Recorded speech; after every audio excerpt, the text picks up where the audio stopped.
The morning sun painted the Arizona mountains with shades of gold and red, but Ayana kept her eyes down as she walked through the village. She had learned long ago that looking up only brought stares and whispers. Her green eyes, so different from the dark brown eyes of her people, seemed to unsettle everyone who saw them dot at 22. Ayana was skilled in ways that should have made her valuable to the tribe. She could track a deer for miles without losing its trail, prepare medicine from desert plants that could heal the worst wounds, and ride horses better than most warriors. But none of that mattered when people believed your very existence brought bad luck. Her mother, Kiona, had died when Ayana was just 15. Before her death, Kiona had whispered the truth that everyone already knew but never spoke aloud. Ayana's father had been a white settler, captured during a raid when Kiona was young. He had lived with the tribe for 2 years before dying from fever, leaving behind only his strange green eyes in his daughter's face. "The spirits are angry today," old grandmother Nayeli muttered as Ayana passed her cooking fire.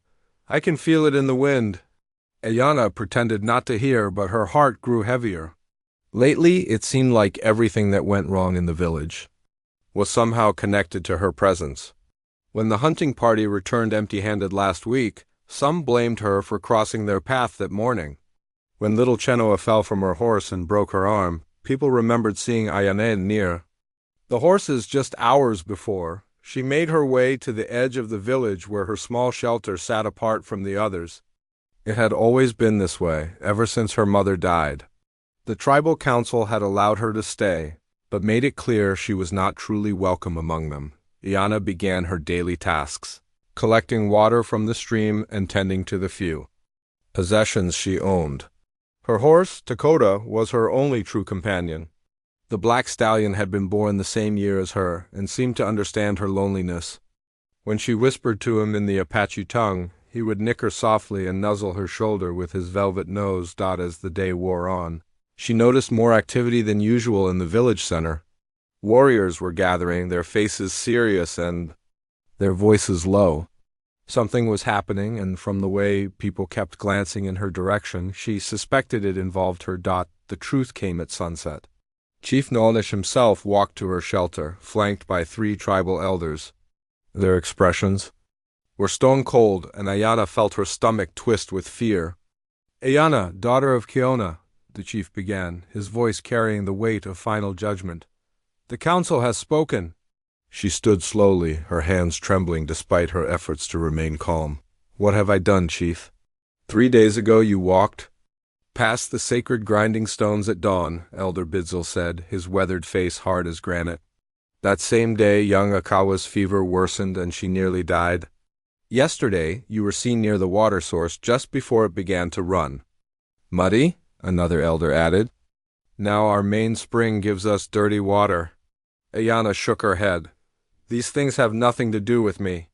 Akawa was already sick before I walked past the stones. The spring runs muddy every year when the rains come." But Chief Nanesh raised his hand for silence. "The medicine man cast the stones and looked for signs. The spirits have spoken clearly. Your presence here brings misfortune to our people.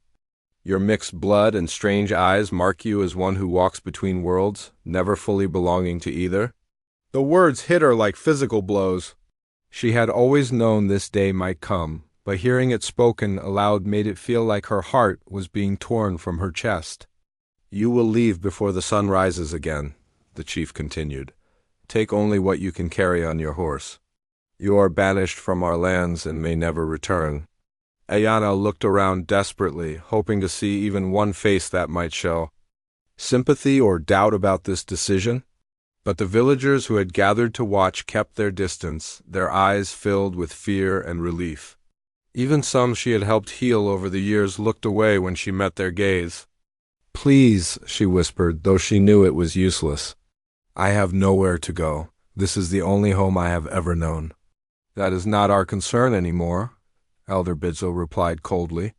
"You should have been sent away long ago after your mother died. We were too kind in letting you stay."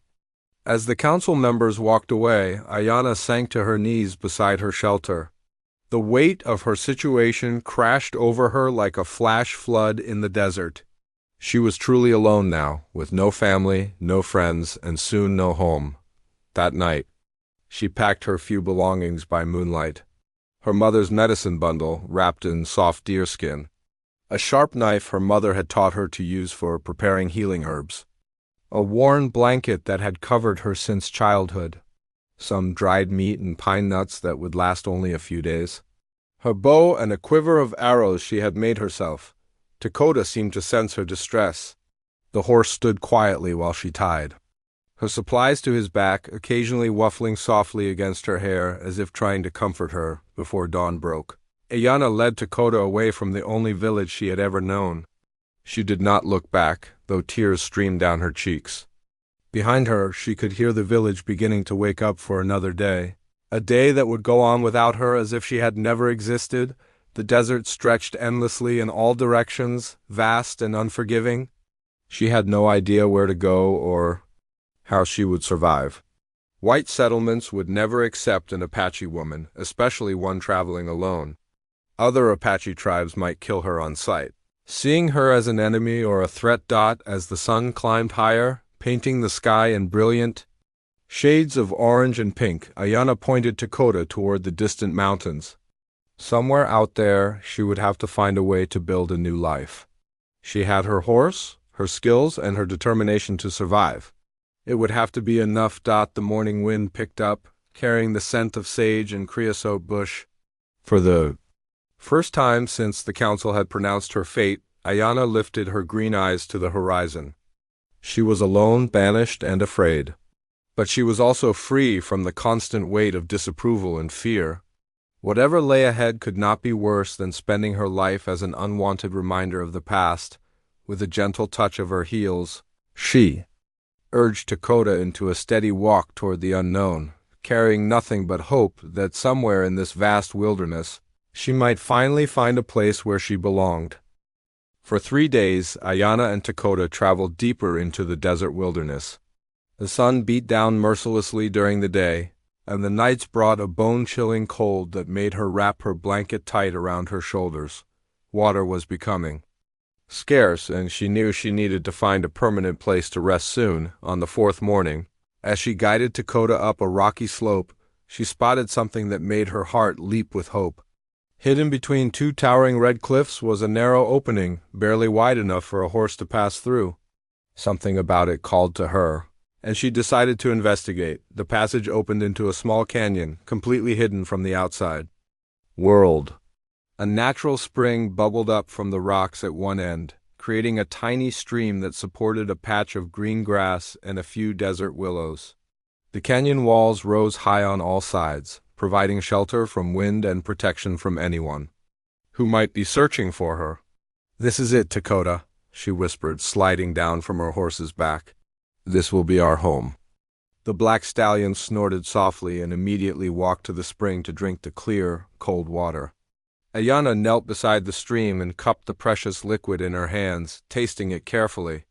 It was clean and sweet, better than any water she had tasted in days. Setting up her new life was harder than she had imagined. The first weeks were spent creating basic shelter. Using her knife and her hands, she gathered fallen branches and rocks to build a lean-to against the canyon wall. She wove grass and small branches together to make walls that would keep out the worst of the weather. Food was another challenge. The canyon provided some resources, but not enough to live on. She spent her mornings hunting for rabbits and prairie dogs with her bow, and her afternoons searching for edible plants and roots. The knowledge her mother had passed down to her became more valuable than gold in these harsh conditions.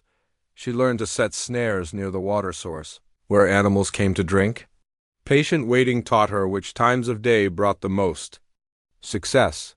She discovered a patch of prickly pear cactus growing on the sunny side of the canyon and learned to burn off the spines to reach the nutritious pads inside. As the weeks turned into months, Ayana's new home began to take shape. She expanded her shelter, adding a small area where she could store food and supplies. Near the spring, she cleared a patch of ground and planted seeds from fruits she had eaten, hoping they might grow in the rich soil by the water. The loneliness was the hardest part. Days would pass without her hearing any voice except her own when she spoke to Dakota. She found herself talking to the canyon walls, telling them about her dreams and fears, just to hear human words in the silence. Sometimes she would climb to the highest point she could reach and look out over the vast desert landscape. Occasionally, she would see dust clouds in the distance that meant travelers were passing by. But she always stayed hidden, not ready to trust her safety to strangers. Her daily routine became a dance of survival. She would wake with the first light and check her snares. Then came the task of gathering firewood and tending her small garden. The afternoons were for hunting or searching for healing plants that grew in the desert. Evenings were spent preparing food, mending her clothes, and crafting tools she needed for survival. One skill that served her well was making medicine. The desert was full of plants that could heal wounds, reduce fever, and ease pain. She prepared small bundles of herbs, just as her mother had taught her, and stored them carefully in case of need. 6 months had passed in her hidden canyon when everything changed. She was checking her snares early one morning when Dakota suddenly raised his head and snorted in alarm. His ears were pointed toward the canyon entrance, and his whole body was tense with alertness. Ayana grabbed her bow and crept toward the narrow opening. The sound of voices reached her ears, speaking in English. Her heart pounded as she peered around the rocks to see what was happening outside her sanctuary. 3 men sat beside the canyon entrance, and it was clear they were in serious trouble. One was slumped against a rock, his shirt soaked with blood from a wound in his shoulder. Another was trying to help him while dealing with his own injured leg. The third man was barely conscious, his face pale and drawn with pain. Their horses stood nearby, but 2 of them were limping badly. Supplies were scattered around them, and from what Ayana could see, they had very little water left. These men were dying, and they probably knew it. For long moments, she stayed hidden behind the rocks, her mind racing. These were white settlers, the kind of people her Apache upbringing had taught her to avoid or fear. They might be the same sort of men who had caused so much pain to her people over the years, but as she watched the conscious man desperately trying to help his wounded friend, something stirred in her heart. Her mother had always taught her that healing was a sacred duty, that a true medicine woman helped anyone who needed it, regardless of who they were or where they came from. The wounded man cried out in pain, and Ayana saw that his shoulder wound was getting worse. Without proper treatment, he would not survive another day in the desert heat. The other injured men were also failing fast. She thought about her comfortable, safe canyon just a few yards away. She could stay hidden, let these strangers pass by, and continue her peaceful, solitary life. No one would ever know she had been here, but she also knew that if she did nothing, 3 men would die slowly and painfully just outside her home. Could she really live with that knowledge? Could she ignore her healing skills when they were desperately needed? Taking a deep breath, Ayana made her choice. She stepped out from behind the rocks, her bow lowered but ready, and spoke in careful English. You need help. The conscious man spun around, his eyes wide with surprise and fear. He reached for a gun at his belt, then stopped when he saw she was alone and clearly not threatening them. Please, he said, his voice hoarse with exhaustion. My friends are dying. We were attacked by raiders 2 days ago. Our water is almost gone. Ayana studied his face, looking for signs of deception or danger, but all she saw was desperation and genuine concern for his companions. Slowly she nodded. I will help. But you must do exactly what I say. For the next several hours, Ayana worked with skills her mother had passed down to her. She cleaned and bandaged wounds, prepared medicines from plants she had gathered, and gave the men small sips of water from her precious supply. The man with the shoulder wound had lost, too, much blood and needed immediate attention. She used her sharpest knife to remove pieces of metal from the wound, then packed it with healing herbs to stop the bleeding. The man with the injured leg had a broken bone that needed to be set and bound with straight sticks. As she worked, the conscious man watched her with amazement. You're Apache, he said quietly. Why are you helping us? Ayana paused in her work and met his eyes. Because you are dying and I know how to help. She continued treating their wounds until she was satisfied they would survive. Then she brought them enough water and food to last several days, along with medicines they would need for their injuries to heal properly. As the sun began to set, she gathered her supplies and prepared to leave. The man who had been conscious all day struggled to sit up. "Wait," he called. "We don't even know your name. How can we thank you?" But Ayana was already walking away, fading into the shadows of the desert like a spirit. By the time the men looked again, she had vanished completely, leaving behind only the memory of kind hands and healing medicine. Back in her canyon, she sat by the spring and wondered if she had done the right thing. She had broken her own rule about staying hidden, but she had also saved 3 lives. As she watched Dakota drink from the clear water, she realized that maybe her exile didn't have to mean complete isolation from all human contact. Perhaps there was a way to help others while still protecting herself. Perhaps her healing gifts were meant to be shared, even if she had to remain a mystery to those she helped. The sun was just beginning to rise when Ridge Calloway noticed the tracks. He had been following the trail of his stolen horse for 3 days, and the prints in the sandy desert floor told him he was getting close. His bay mare Rosie had been taken from his camp 2 nights ago while he slept, and he was determined to get her back. Ridge was not like most cowboys who roamed the Arizona Territory. At 35, he had spent years as a cavalry scout and had learned to read the desert like other men read books. More importantly, he had learned to respect the Apache people who called this harsh land home. The memory that shaped him most happened 5 years earlier. He had been dying of fever in a remote canyon, abandoned by his own patrol who thought he was already dead. An Apache medicine man had found him and spent 2 weeks nursing him back to health, asking nothing in return except that Ridge remember the kindness. Now, as he studied the horse tracks, Ridge realized they were leading him into country he had never seen before. The rocky terrain was getting more difficult, and the tracks were mixing with other signs that made him pause. Someone else was living out here, someone who knew how to move through the desert without leaving much trace. He dismounted from his horse, Thunder, and knelt to examine the ground more carefully. Along with Rosie's hoofprints, he could see the marks of another horse, one that moved with the confident steps of an animal that knew this country well. There were also human footprints, small and light, made by someone who walked with the quiet grace that Ridge had learned to associate with Apache people. "Easy, boy," he murmured to Thunder as his horse shifted nervously. The big black gelding was sensing something that Ridge couldn't see yet, but he trusted his horse's instincts. The trail led into a narrow passage between 2 red stone cliffs.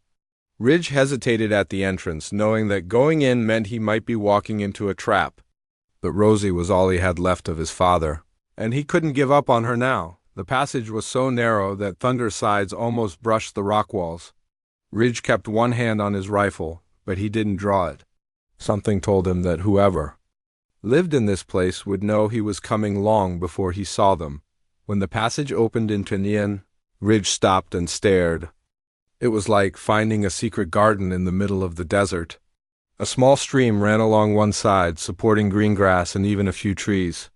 Near the water, he could see a well-built shelter tucked against the canyon wall, but what caught his attention most was the woman standing about 50 yards away.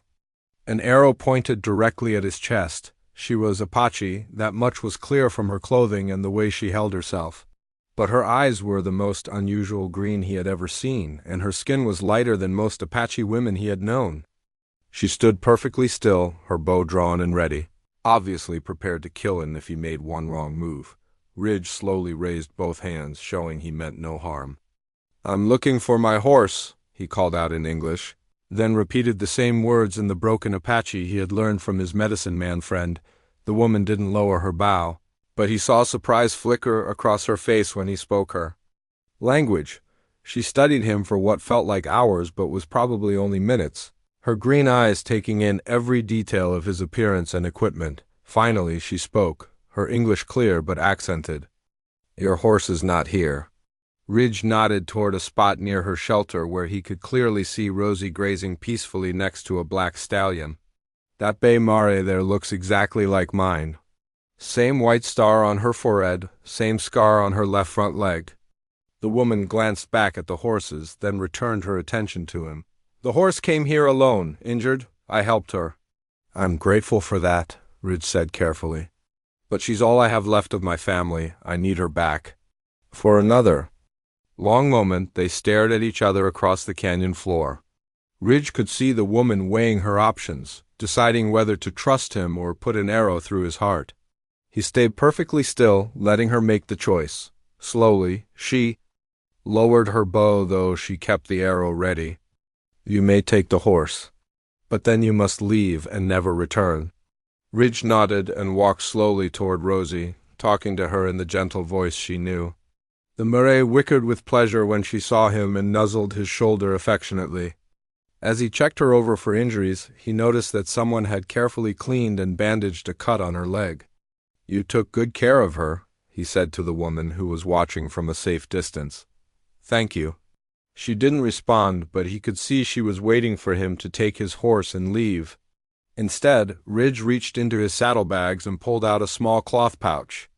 Coffee, he said, setting the pouch on a rock and stepping back. Good coffee is hard to find out here. The woman looked suspicious. Why? Because you helped my horse when you didn't have to. Because ... He paused, trying to find the right words. Because 5 years ago, an Apache medicine man saved my life when he could have left me to die. I never got to properly thank him. Something changed in the woman's expression, a slight softening that made her seem less like a dangerous spirit and more like a lonely person. But she didn't move toward the coffee, and she didn't invite him to stay. Ridge mounted Thunder and gathered Rosie's lead rope. I'll be traveling this way again, he said. If you ever need anything, leave a sign by that big rock at the canyon entrance. I'll check it when I pass by. He turned to leave, then paused and looked back. What's your name? The woman hesitated for so long that he thought she wouldn't answer. Finally, she said, Ayana. I'm Ridge. Thank you again, Ayana. As he rode out of the canyon, Ridge found himself thinking about the woman he had just met. There was something haunting about her green eyes, something that spoke of pain and loneliness that he recognized. He had been alone for a long time himself, and he knew what isolation could do to a person's spirit. 3 weeks later, he found himself riding past the canyon entrance again, even though his usual route took him miles away. He told himself he was just checking to make sure Ayana was safe, but the truth was that he couldn't stop thinking about her dot at the big rock she had mentioned. He left another small gift, a bar of soap and some salt. Both were precious commodities in the desert, things that could make life a little easier for someone living alone. When he passed by again a month later, the gifts were gone. This time he left dried fruit and a small hand mirror. Again, the items disappeared between his visits. Gradually, a pattern developed. Ridge would find reasons to travel near the canyon, always leaving small gifts at the rock. Sometimes he would find things waiting for him in return, a bundle of healing herbs, a perfectly crafted arrowhead, once even a pair of moccasins that fit him perfectly. They never spoke during these early months, but Ridge began to feel like he was developing a friendship with a ghost. He would catch glimpses of her watching from the canyon rim sometimes, always keeping her distance but no longer seeming afraid of him. One day, he arrived at the rock to find a small piece of bark with Apache symbols scratched into it. He couldn't read the writing, but the fact that she had left him a message felt like progress. He responded by leaving a pencil and some paper, hoping she might write to him in English. The next time he visited, there was a simple message waiting. Thank you for the coffee. Ridge smiled as he read the carefully formed English words. It was the beginning of something he had never expected to find in the desert, a connection with another person who understood what it meant to be alone. Winter was coming, and he worried about her surviving the cold months with limited supplies. His next gift was a thick wool blanket, the best one he could find in the nearest town. With it, he left a note. For the cold nights ahead? Her response touched his heart. No one has been kind to me in many seasons. Why do you care about a stranger? Ridge thought carefully before writing back. Because everyone deserves to know that someone in the world cares whether they live or die, and you're not a stranger anymore. As the months passed, their notes became longer and more personal. She began to tell him bits and pieces of her story, and he shared his own tales of loneliness and loss. Neither of them was ready for face-to-face conversation, but through their written words, a deep friendship was growing. Ridge realized that these visits to leave gifts and messages had become the most important part of his life. For the first time in years, he had something to look forward to, someone who mattered to him. And though he had never touched her hand or shared a meal with her, he was falling in love with the mysterious woman in the hidden canyon. Spring brought warmer days and longer conversations written on pieces of bark and paper. Ridge's visits to the canyon entrance had become as regular as the sunrise.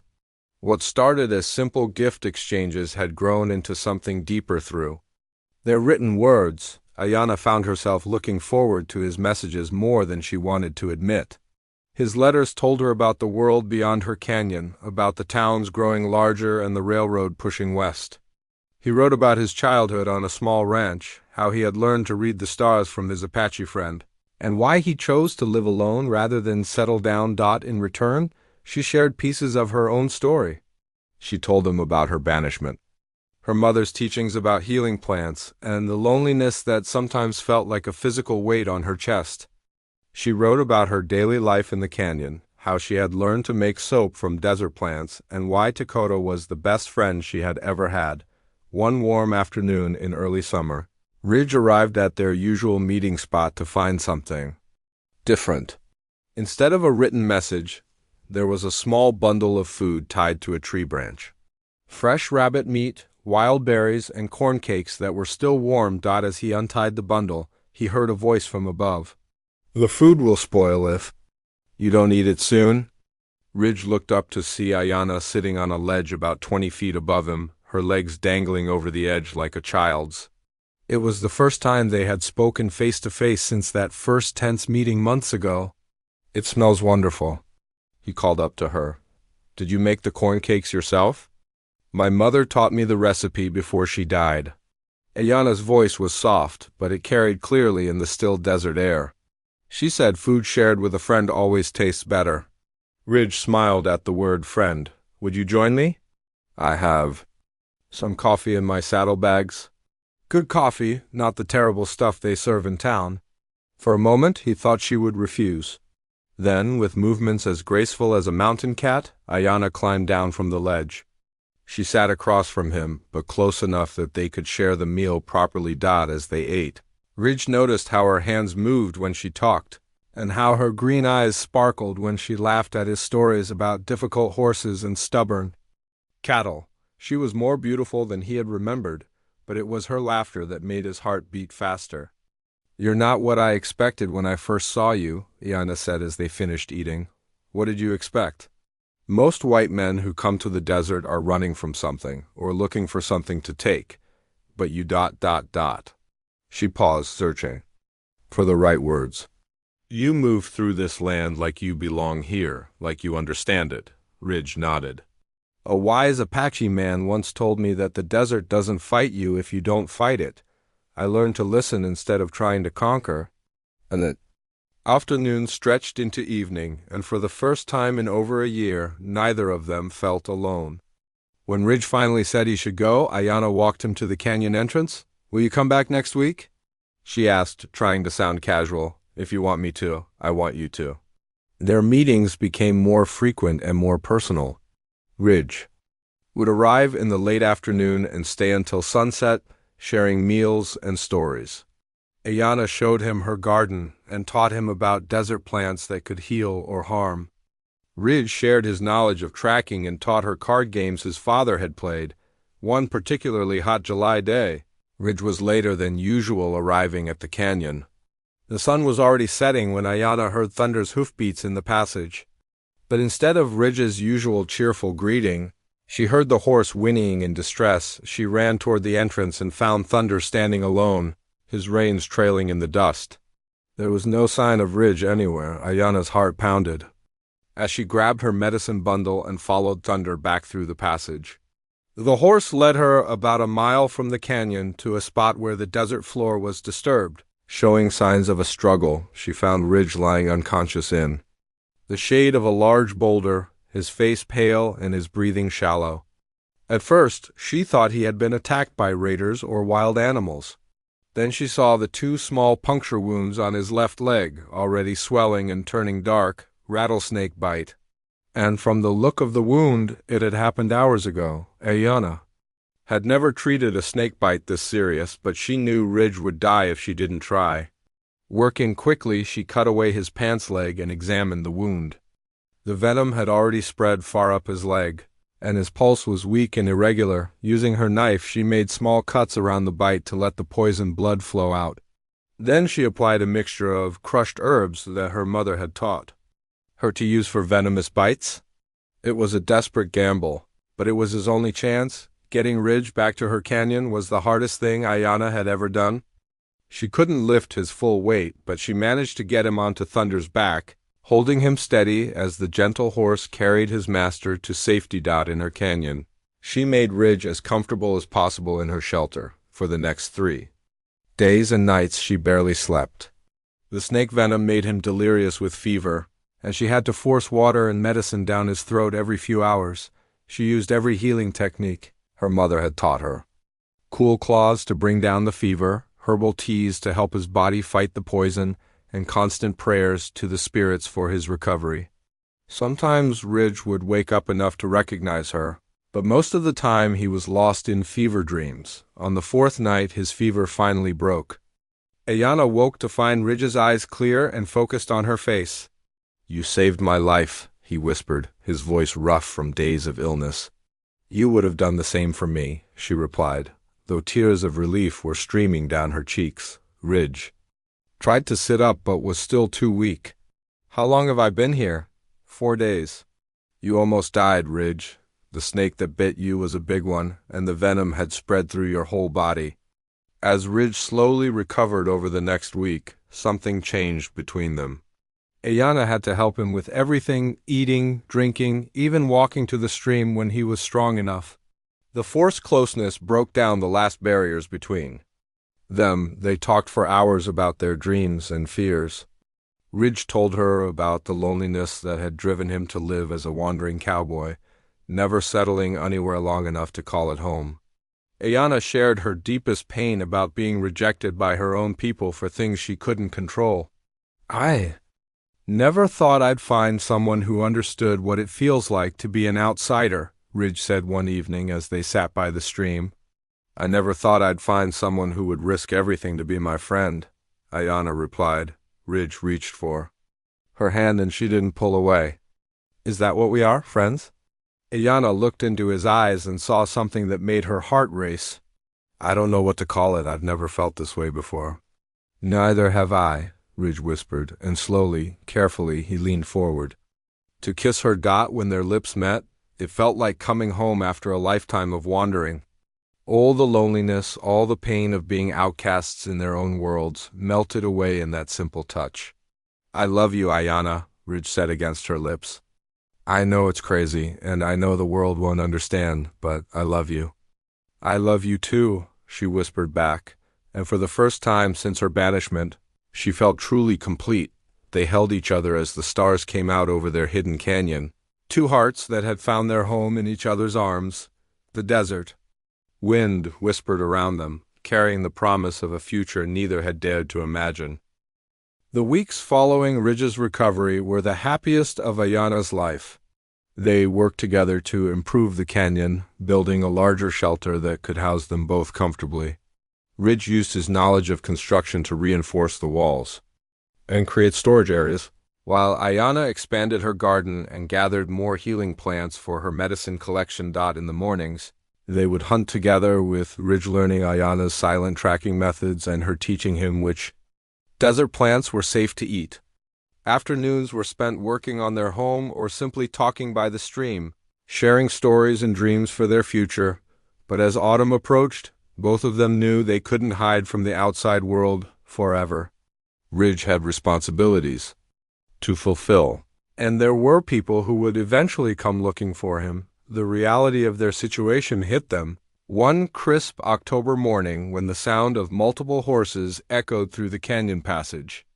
Ridge and Ayana exchanged worried glances as they heard men's voices calling his name. "Ridge Calloway! We know you're in there. Come out and show yourself." Ridge recognized the voice immediately. Captain Wesley Brooks, his former commanding officer from his cavalry days. The man had probably been searching for him for weeks. "Stay hidden," Ridge whispered to Ayana as he grabbed his rifle. "These are military men. They won't understand about us." But Ayana shook her head firmly. "We face this together or not at all." 3 cavalry soldiers rode into the canyon, their uniforms dusty from long travel and their faces grim with purpose. Captain Brooks, a stern man with gray hair and cold blue eyes, looked around the hidden sanctuary with obvious disapproval. "There you are, Calloway," Brooks said, his voice sharp with authority. "We've been tracking you for 2 weeks. When you didn't report for duty, we thought you'd been killed by hostiles." Ridge stepped forward, placing himself between the soldiers and Ayana. "I'm fine, Captain. Just needed some time away from everything." Brooks' eyes fixed on Ayana, taking in her Apache clothing and distinctive green eyes. His expression hardened. "Even further, I see you've been keeping company with the enemy. That explains why you've been avoiding your duties." "She's not my enemy," Ridge said quietly, but there was steel in his voice. "And I haven't been avoiding anything. I've been thinking about my future." "Your future is with the cavalry, serving." "Your country?" Brooks snapped. "Not hiding in caves with Apache squaws? Gather your gear, Calloway." "We ride back to the fort immediately." Ayana stepped forward, her chin raised with quiet dignity. "Ridge is free to make his own choices. You have no authority over him in this place." Brooks laughed harshly. "Listen to that. The savage thinks she has a say in military matters. Calloway, you've clearly been out here too long if you're letting an Indian woman speak for you." Ridge's hand moved to his gun, and the tension in the canyon became as tight as a drawn bowstring. "Captain, I suggest you show some respect. This woman saved my life, and she's worth 10 of the men in your command." "Saved your life?" Brooks scoffed. "More likely she was part of whatever trap caught you. These people are all the same, Calloway. They'll smile and offer help while planning to put a knife in your back." That was too much for Ridge. He stepped closer to Brooks, his eyes blazing with anger. "You don't know what you're talking about? Ayana has shown me more honor and kindness than I ever found in the army." "Then you're a fool and a traitor," Brooks replied coldly. "But you're still under contract to serve. Either you come with us now or we'll drag you back in chains." Ridge looked at the 3 armed soldiers, then back at Ayana. He could see the fear in her green eyes, not for herself but for him. She knew as well as he did that defying the military could mean prison. Or worse, but in that moment Ridge realized something that changed everything. The life he had been living before meeting Ayana seemed empty and meaningless now. All those years of wandering, of following orders and never belonging anywhere, had been just marking time until he found his real purpose. "Then I guess you'll have to drag me," Ridge said calmly, "because I'm not leaving." Brooks stared at him in disbelief. "You're choosing to throw away your career, your pension, everything you've worked for, to stay with this Indian woman in a hole in the ground?" "I'm choosing to stay with the woman I love, in the place where I finally feel like I belong," Ridge replied. "Captain, I hereby resign my position with the United States Cavalry." The words hung in the air like gunpowder smoke.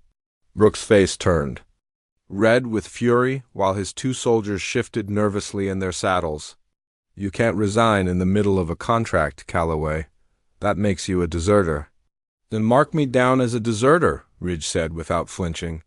"But I'm not leaving this canyon." For a long moment it looked like Brooks might order his men to take Ridge by force. But something in Ridge's stance, the quiet determination in his eyes, made the captain reconsider. He had known Ridge for 3 years and had never seen him back down from anything he truly believed in. Finally, Brooks shook his head in disgust. "Fine, stay here and rot with your savage woman. But don't come crawling back to civilization when you realize what a mistake you've made." The three soldiers rode out of the canyon without looking back, leaving Ridge and Ayana alone with the echoes of their horses' hoofbeats. Ayana threw her arms around Ridge, holding him tightly. "You gave up everything for me," she whispered. "I didn't give up anything," Ridge replied, stroking her dark hair. "I chose the only life that matters to me." Over the next few months, they worked together to transform their hidden canyon into something more than just a refuge. Using Ridge's savings and his knowledge of ranching, they built a proper house near the stream. They created corrals for horses and expanded Ayana's garden into a small farm that could feed them. Year-round word began to spread among travelers about the hidden canyon where a helpful couple lived. Ridge's reputation for fairness and Ayana's skill as a healer drew people from surprising distances. Cowboys with injured horses, settlers with sick children, even Apache traders who had heard about the woman with green eyes, who had not forgotten her people's ways. It didn't matter to Ridge and Ayana what color their visitors were or what language they spoke. Anyone who came to their canyon peacefully was welcome to food, shelter, and healing. The only payment they asked was that travelers share news from the outside world and treat everyone they met at the canyon with respect. Years passed, and their reputation grew. The canyon became known as a safe stopping place for anyone crossing the harsh desert. Ridge taught horsemanship to young cowboys, while Ayana shared her knowledge of desert survival and healing with anyone willing to learn. One spring morning, 5 years after that confrontation with Captain Brooks, Ridge and Ayana sat by their stream watching a group of mixed travelers sharing breakfast around their fire. An Apache family heading north sat next to a Mexican rancher and his sons. A pair of cowboys from Texas were teaching card games to 2 Chinese railroad workers. "Do you ever regret it?" Ayana asked, leaning against Ridge's shoulder. "Giving up your old life to stay here with me?" Ridge looked around at their canyon, at the home they had built together, at the people of all backgrounds who had found peace and help in this hidden place. Then he looked down at Ayana, whose green eyes still made his heart skip a beat every time she smiled. "Never," he said, kissing the top of her head. "This isn't just our home anymore. It's become something bigger. A place where people can be themselves without fear, where differences don't matter as much as kindness." Ayana smiled and took his hand. "My mother used to say that sometimes the spirits have bigger plans for us than we can see. Maybe being banished from my tribe wasn't the end of my story. Maybe it was the beginning." Ridge squeezed her hand gently. "Maybe we were both wandering around lost until we found each other. And maybe the best things in life come when you're brave enough to choose love over fear." As the sun climbed higher over their canyon sanctuary, Ridge and Ayana watched their visitors prepare to continue their journeys. Each person who left carried with them not just supplies and healing, but the memory of a place where an Apache woman and a cowboy had proved that love could bridge any divide. Their canyon had become more than a home. It was a beacon of hope in a harsh world, proof that sometimes the greatest victories come not from conquest, but from the simple act of choosing to care for one another.